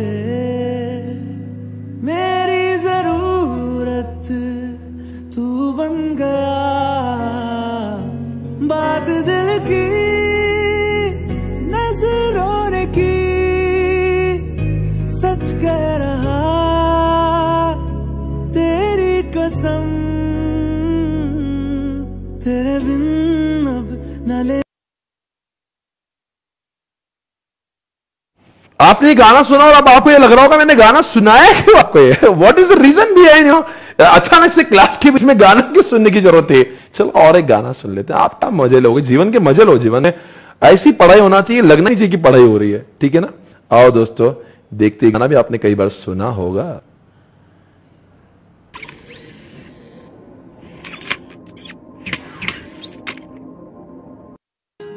तुम पे मैं इंक्लूडेड। आसमां में जैसे बादल हो रहे हैं, हम धीरे धीरे धीरे पागल हो रहे हैं।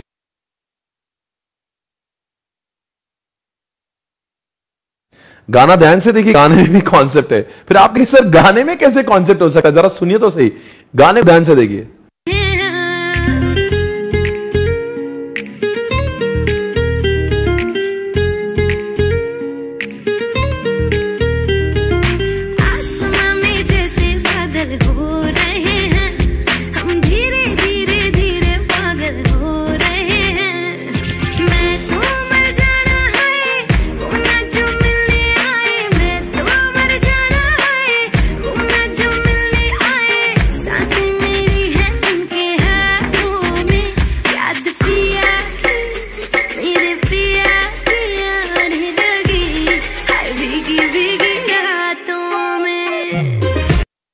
Guys, I think you must have enjoyed this song, right? And the question is, sir आप तो पढ़ाने वाले थे क्राउड, ये गाना सुनाने की जरूरत क्या थी? तो दोस्तों अभी अभी आपने गाना देखा, It was not in my laptop.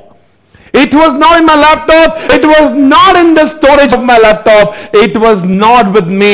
But I could access this song only because of YouTube. My laptop was connected to YouTube and through which I could hear this song. You all could watch this song. Sir क्या है इसका मतलब? दोस्तों मेरे laptop में ना होने के बावजूद भी आपने इस गाने को सुना only and only because of cloud. Cloud एक ऐसी जगह है जहां पे डेटा को स्टोर किया जाता है और दुनिया का कोई भी इंसान किसी भी जगह से anywhere any time you can watch those lectures those videos as per your convenience. जो चीजें मेरे लैपटॉप पे वो दिखती है उसके लिए क्लाउड की जरूरत क्या है? क्लाउड एक ऐसी जगह होती है, एक स्टोरेज होता है, एक बड़ी बड़ी हार्ड डिस्क होती है, बड़ा स्टोरेज होता है जिसका एक्सेस दुनिया में किसी भी जगह से हो जाता है, उसको हम लोग क्लाउड कहते हैं। आइए दोस्तों कुछ और उदाहरण थे आपके सामने, बहुत ही मजेदार चीजें आपके सामने अब बस पेश होगी। आइए दोस्तों, आपने सभी ने इस एक्टर के बारे में जाना ही होगा, आपने कभी सुना होगा सनी देओल। सनी देओल, आइए दोस्तों हमारे फेवरेट सनी देओल आपके सामने, इस समय उनकी तस्वीर आपके सामने आ रही है। ओ हो नाम तो सुना होगा सनी देओल। दोस्तों आप जरा देखिए, क्या आपको लगता है सनी देओल मेरे लैपटॉप में थे? जी नहीं, सनी देओल मेरे लैपटॉप में न होने के बावजूद भी मैंने सनी देओल को अपने लैपटॉप में देखा।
इंटरनेट की वजह से हम उस क्लाउड के डेटा को अपने लैपटॉप पर ले आ जाते हैं। दोस्तों the world is moving towards cloud computing. दोस्तों ना बहुत सारे एग्जांपल मेरे सामने, यहां पे बहुत ही मजेदार चीज हम लोग इस समय कर रहे हैं। आइए दोस्तों देखते हैं। इस समय आपके सामने मैं इंस्टाग्राम बताने जाऊं। सर इंस्टाग्राम फेसबुक का एग्जांपल आप क्यों दे रहे हो? दोस्तों एक बात जरा सोचने की है, इंस्टाग्राम पे जो मैं फोटो अपलोड करता हूं क्या आपको दिखाई देता है वो? जी हां, आपको दिखाई देता होगा। इस समय मेरा इंस्टाग्राम का प्रोफाइल मैं आपके सामने खोल रहा हूं, swapnil_partner मेरा आईडी आपके सामने, इस समय आपके सामने ये डेटा उपलब्ध है। और आप मुझे बताएंगे ये डेटा जब आपको दिख रहा है तो क्या आप अगर मुझे फॉलो करते हैं तो क्या आपको सब कुछ दिखाई देगा? क्या आपको सब कुछ दिखाई देगा? जी हां, बिकॉज ये इमेजेस मेरे मोबाइल पे नहीं है।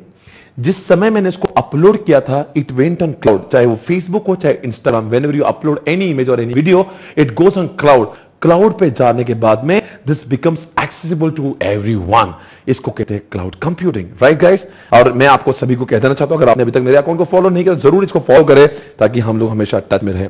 आगे की बात करेंगे। कोई भी एक वीडियो, कोई भी जरा देखिए, ये जो वीडियोस आपके सामने दिख रहे हैं, कुछ भी मैं दिखा रहा हूं, ये जो कुछ भी आपके सामने दिख रहा है, ये सारी चीजें कहां पे अपलोडेड है? It is on what? Cloud. Okay, so दोस्तों मतलब फेसबुक भी क्लाउड है, जी हां, इंस्टाग्राम भी क्लाउड है। हां देवांश, आपने कभी इसके बारे में सुना है? गूगल ड्राइव, ड्रॉप बॉक्स, क्या होता है इसमें? सपोज आप आर्टिकल से करने गए, आप ऑफिस में थे, एक फाइल थी और वो फाइल आपने गूगल ड्राइव पे डाल दी और आप ऑफिस से निकल गए। क्या वो डेटा आप घर से देख पाएंगे? जी। क्या आप इंडिया से किसी और जगह से देख पाएंगे? हां। आप वर्ल्ड में किसी भी जगह से देख सकेंगे? हां। इसका मतलब Google Drive and Dropbox are also an example of cloud computing. जहां पे डेटा एक बार चले जाए ना, वो दुनिया में किसी भी जगह से, सोचिए अगर मैं पेन ड्राइव में डेटा लेकर आता ऑफिस से तो क्या होता? वो डेटा जिस जगह पे पेन ड्राइव है वहां से ही एक्सेसिबल हो जाता। समझ में आया है? इसलिए सारे के सारे आजकल बिग फोर क्या करते हैं मालूम है? इनका डेटा जो भी होता है it goes on what? Cloud. ताकि सपोज मैं क्लाइंट प्लेस पे जा रहा हूं, I forgot to take my laptop और I forgot to take my pen drive, I don't have to worry about it. What I do is I just access cloud. उस cloud पे वो सारा data जो मैंने ऑफिस से बनाकर upload किया था ना, भले ही मेरे पास में अब लैपटॉप पेन ड्राइव कुछ नहीं, still I can access. The way you access Facebook and Instagram. आप जानते हो आपका इंस्टाग्राम आपके लैपटॉप से, मोबाइल से नहीं, किसी और के लैपटॉप से भी खोल सकता है। कैसे?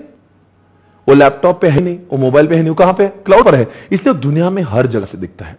ये एग्जांपल मैं आपको इसलिए, ये सारी चीजें हमें समझ इसलिए जरूरी है क्योंकि मैं आपको बताने जा रहा हूं। दोस्तों आइए आपके सामने क्या मैं दिखाने जा रहा हूं। यह है आपके सामने swapnilpartner.com की वेबसाइट। ये आपके सामने जो है मैं दिखाने जा रहा हूं।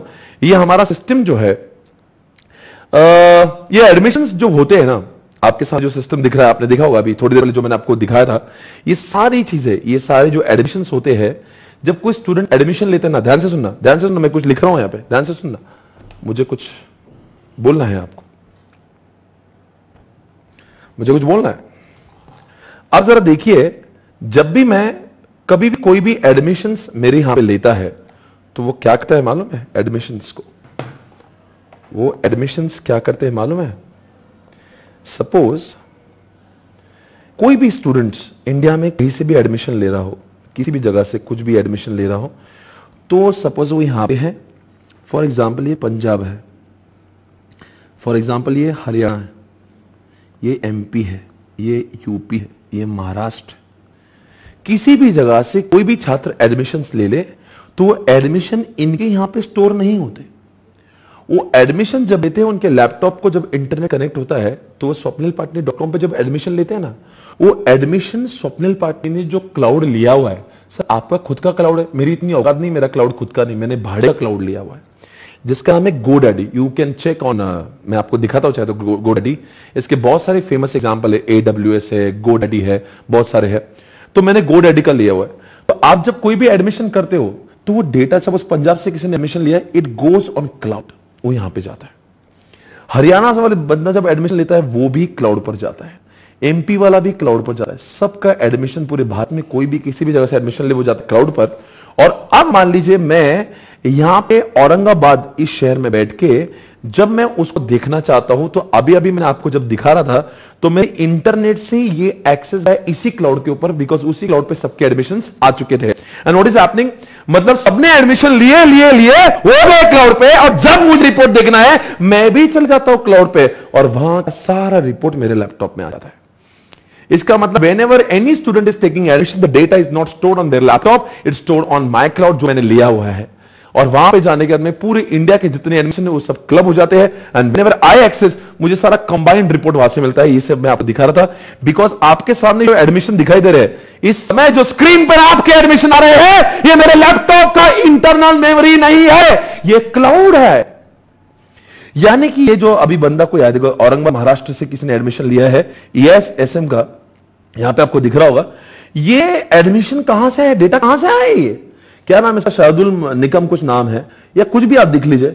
इनका जो ये जूनागढ़ गुजरात से किसी ने एडमिशन लिया हुआ है, या फिर ये उत्तर प्रदेश से, पंजाब से, ये सब डेटा जो मेरे सामने आ रहा है, या फिर मान लो ये डेली सेल्स रिपोर्ट मेरे सामने आ रहा है, ये सारा रिपोर्ट मुझे क्लाउड से मिल रहा है।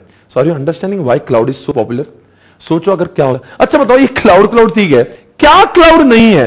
ये क्लाउड, वो cloud, Instagram cloud, Google drive cloud, सारी चीजें क्लाउड, तुम्हारा सॉफ्ट क्लाउड। अरे ये तो बताओ क्लाउड क्या नहीं होता कि सारी दुनिया क्लाउड ही है? नहीं है। इसका मतलब बताओ, एक बात पूछे आपसे, मेरे ऑफिस में एक सर्वर है, आप लोग के पास गई सारे आपके मम्मी पापा के ऑफिस होंगे, भाई के ऑफिस होंगे, वैसे मेरे पास भी ऑफिस है पूना में, और वहां पे एक सर्वर है, land server, local area network server, उसमें हमने बहुत सारी फाइल रखी है। वो डेटा मुझे यहां से दिखाई नहीं था, वो डेटा मुझे तब दिखता है जब मैं ऑफिस में जाऊं, वो डेटा मुझे तब दिखता है जब मैं ऑफिस का लैपटॉप खोलता है, तब उसका डेटा मुझे दिखता है। इसका मतलब उसका डेटा दुनिया में कहीं से भी एक्सेसिबल नहीं है। उस जिस डेटा को उसी जगह पर जाके देखने की जरूरत पड़ती है, तो समझ जाओ क्लाउड नहीं है। समझ गए? यानी कि आपके लैपटॉप के ऊपर सी ड्राइव में जो डेटा रखा हुआ है, जो लैपटॉप को देखने के बाद ही मिला है, उसका नाम क्या? क्लाउड नहीं है। पर गूगल ड्राइव पे आपने कुछ मूवीज डाली होंगी, या जैसे कि मैंने अपना सारा आधार कार्ड, मेरे सारे जो इंपॉर्टेंट कागजात, लाइसेंस है, सारी चीजें मैं गूगल ड्राइव पे रखी है। उससे क्या फायदा होगा बताओ मेरा? उससे क्या फायदा होता है? अगर सोचिए मेरा आधार गुम गया, ये मैं गूगल ड्राइव आपके सामने दिखा रहा हूं, ये गूगल ड्राइव आपके सामने है, इसमें मैंने अपना आधार, अपना लाइसेंस सब कुछ डाला हुआ है। एक बार तो मैं यूरोप गया था, मेरा पासपोर्ट गुम गया, मुझे समझा ही नहीं, how should I come back. मैं रोया, मैं गिड़गिड़ाया, किसी ने एक बात नहीं सुनी। I was not able to come back. Today I am here in India only because of cloud computing. I had uploaded my license, I had uploaded my Aadhaar, passport, everything on cloud. मैं वहां पे गया cloud पर और मैंने उसको click किया, मेरा पासपोर्ट डाउनलोड किया, which was shown, and somehow I could come back. तो दिस इज द इंपॉर्टेंस, मतलब एक बार इसमें अपलोड कर तो दुनिया में कैसे भी दिखता है। चलो ये बात भी आपके लिए क्लियर हो चुकी है। चलो आओ आगे बढ़ते हैं। दोस्तों आपने ये तो सुना ही होगा, चलो आओ यार, मेरे पास में एक मजेदार ऐप है जो मैं आप चाहता हूं आप सुने, बहुत ही उम्दा है। आपने कभी सावन के बारे में सुना होगा? हैव यू हर्ड ऑफ सावन? कभी सावन सुना है? सावन गाना.com, सावन, ऐसा कुछ सुना है? Very good. चलो मैं आपको कुछ दिखा रहा हूं, जो सावन एप्लीकेशन है उस पे जाके मैं आपको कुछ दिखाना चाहता हूं। सर सावन एप्लीकेशन क्यों दिखा रहे हैं? आप जरा सोचिए, कोई एप्लीकेशन आप यूज करते हो गानों के लिए? गाना.com ऐसा कुछ? सावन यूज करते हैं। देखो मैं भी सावन यूज कर रहा हूं, और आप बोलो मैं वो गाना लगा देता हूं यहां पे। चलो मैं एक मैशअप लगा रहा हूं जो सावन से आ रहा है मेरे पास में, डीजे चेरस का मैशअप लगाया मैंने। अभी ये जरा देखिए,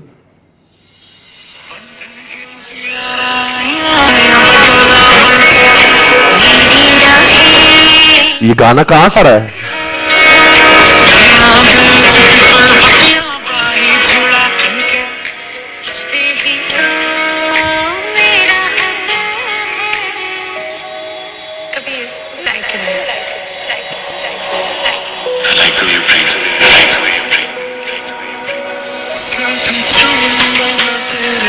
ये गाना मजे ले रहे हो इसके, राइट? और ये गाना कहां से आ रहा है?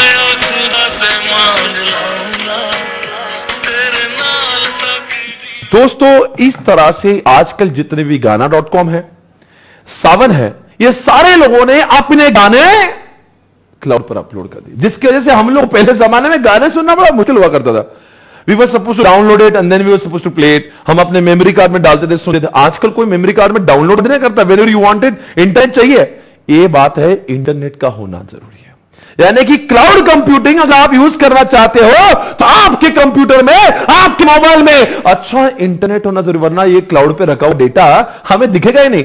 सर एक बात बताओ, ये क्लाउड कहां होता है? जब भी मैं कहता हूं लो क्लाउड का होता है, लोग कहते हैं देखो सर वहां पे क्लाउड होता है, वहां पे सर्वर होते हैं। अरे ढोकलो, ये क्लाउड जो है ना वो आसमान में नहीं होता। कभी आपने आसमान में सर्वर लटकते हुए देखे क्या? वो जमीन पर होते हैं। सर जमीन पर कहां होते हैं, किधर होते हैं? दोस्तों अभी अभी हमने दीपिका पादुकोण को देखा था, उसके पहले भी हमने यूट्यूब पे कुछ देखा था। आप जानते हैं यूट्यूब और गूगल का ओनर एक ही है। आओ देखते हैं इनके डेटा सेंटर को कैसा दिखता है इनका। जरा आइए दोस्तों चेक करें। आपके सामने इस वक्त हम बताना चाहेंगे आखिर ये कैसा दिखता है। ये देखना बहुत जरूरी है ताकि आपको समझे जिस विषय पर मैं बात कर रहा हूं, कब से ऐसा है वैसा है। अरे क्लाउड दिखते कैसे, होता क्या है वहां पे? आइए जरा देखते हैं। आपके सामने गूगल के अंदर जाएंगे, चेक इट आउट गाइस। ये गूगल आपके सामने, बहुत अच्छी बात। Engine of the internet. It is a giant building with a lot of power, a lot of cooling. देख सकते हैं आप यहाँ पे, ये जो बिल्डिंग दिख रही है यही वो जगह है जिस जगह से आपने अभी दीपिका जी, सनी देओल के दर्शन लिए। अभी इसके पहले हमने याद पिया के आने लगी गाना लगाया था, वो इसी बिल्डिंग के सर्वर से हमारे कंप्यूटर पे आ रहा था। इसका मतलब मेरा लैपटॉप उस बिल्डिंग के सारे सर्वर से जुड़ता है यूजिंग इंटरनेट कनेक्शन। आइए देखते हैं, चेक इट आउट गाइस। थोड़ा सा आगे लेता हूं मैं, इस बिल्डिंग को ध्यान से देखिए। यही वो बिल्डिंग है जहां पे सारे सर्वर रखे हुए हैं, through which we are able to access all the data. ये क्लाउड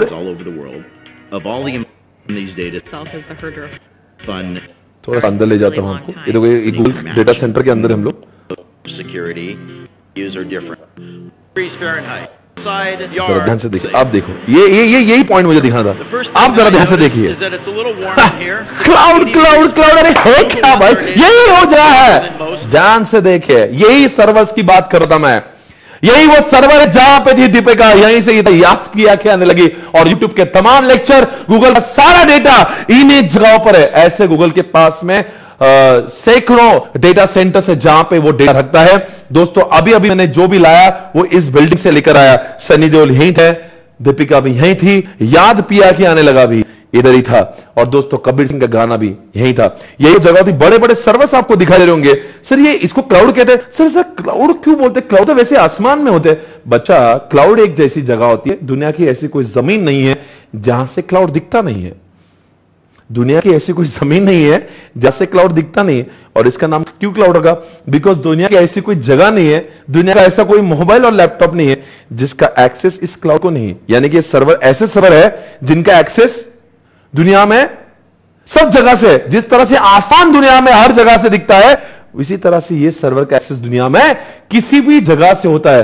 क्लाउड है, इसका यह मतलब नहीं कि आसमान में, ये जमीन पर ही आपके सामने आप दिख रहे हैं। Check out guys. Because it helps with the efficiency. You'll notice that we have overhead power distribution. Coming from the outside yard, we bring in the high voltage power, distribute across the bus bars to all of the customized bus taps that are basically plugs where we plug in all the extension cords. All of our racks don't really look like a traditional server rack. These are custom designed and built for Google so that we can optimize. इतना सब कुछ क्यों कह यार? अभी आपका जो Google पे, यूट्यूब पे लाइव स्ट्रीमिंग चल रहा है, कैसे मेरा लेक्चर यहां गया, यहां से आपके मोबाइल आया। समझ नहीं आ रहा है क्या बोल रहा हूं? क्या मैं आपको मेमोरी कार्ड दिया है? नहीं ना। क्या मेरे को पेन ड्राइव भेजी है? नहीं ना। आपके लैपटॉप पे है? नहीं ना। क्या हुआ? मैं लेक्चर जो पढ़ा रहा हूं आपको 30 सेकंड बाद दिख रहा है। सर 30 सेकंड क्यों लग रहे हैं? क्योंकि वो डेटा नेटवर्क के द्वारा इन सर्वर पे जाता है, वहां से आपके मोबाइल पर आता है, बिकॉज आपके मोबाइल पर इंटरनेट होता है। इसको कहते हैं क्लाउड कंप्यूटिंग। आई थिंक ये एग्जांपल आपके लिए काफी सुटेबल था आपको समझने लिए, because right now also you are using cloud computing. या understood everybody? Come on guys, welcome back. So दोस्तों आपको सारे एग्जांपल समझ में आ ही रहे होंगे। चलो एक बार बात करते हैं, ऐप स्टोर की बात करते हैं या प्ले स्टोर, कोई भी आप लीजिए। क्या आप कभी कोई एप्लीकेशन डाउनलोड करते हो? क्या होता है इसमें? कोई भी एप्लीकेशन डाउनलोड कर सकते हैं हम लोग? क्या होता है? कौन सा मोबाइल आपसे, एंड्रॉइड है, आईफोन है, कैसे है? तो क्या उसका प्ले स्टोर होगा? अब मैं ऐप स्टोर पे जाता हूं, आप भी प्ले स्टोर पे जाइए। चलो कुछ तो डाउनलोड करते हैं, है ना? चलो हम लोग गाना.com डाउनलोड करते हैं, ठीक है ना? मैंने क्लिक किया और जैसे मैं क्लिक करता हूं, देखो देखो देखो वो आ रहा है, देखो देखो देखो वो आ रहा है। ये मेरा ओके, देखो देखो देखो वो आया है। आप भी जब भी कुछ करते हो आता है। आज तक ऐप बहुत डाउनलोड करे पर आपको समझा ही नहीं ऐप आता कहां से। मैं क्लिक करता हूं वो आ जाता है। देखो आ गया, कहां से आया? हमने कभी आज तक इन विषय को समझा नहीं। हम क्लिक करते वो आता है, क्लिक करते, अरे भाई आता कहां से है? क्लाउड से आता है। यानी कि एंड्रॉइड ने भी अपना एक क्लाउड बनाया जिसमें दुनिया के सारे तमाम जो एप्लीकेशन है वो स्टोर्ड है। उस पर क्लिक करते वहां से इंटरनेट के जरिए से हमारे पास आ जाते। आई होप आपको ये सारी चीजें बहुत बखूबी समझ होगी। क्लाउड कंप्यूटिंग भी आपको यू कैन यूज। अभी जैसे कि फेसबुक, अगर आप चाहते हो तो इंटरनेट पे जाके फेसबुक पे भी क्लाउड कंप्यूटिंग को देख सकते हो। आप किसी के भी क्लाउड कंप्यूटिंग को देख सकते हैं। It's not a very big deal. कोई भी चीज को आप देख सकते हो वहां पे जाके। फेसबुक का अगर मैं देखिए यहां पे मैं आप ले जाता हूं, आइए दो।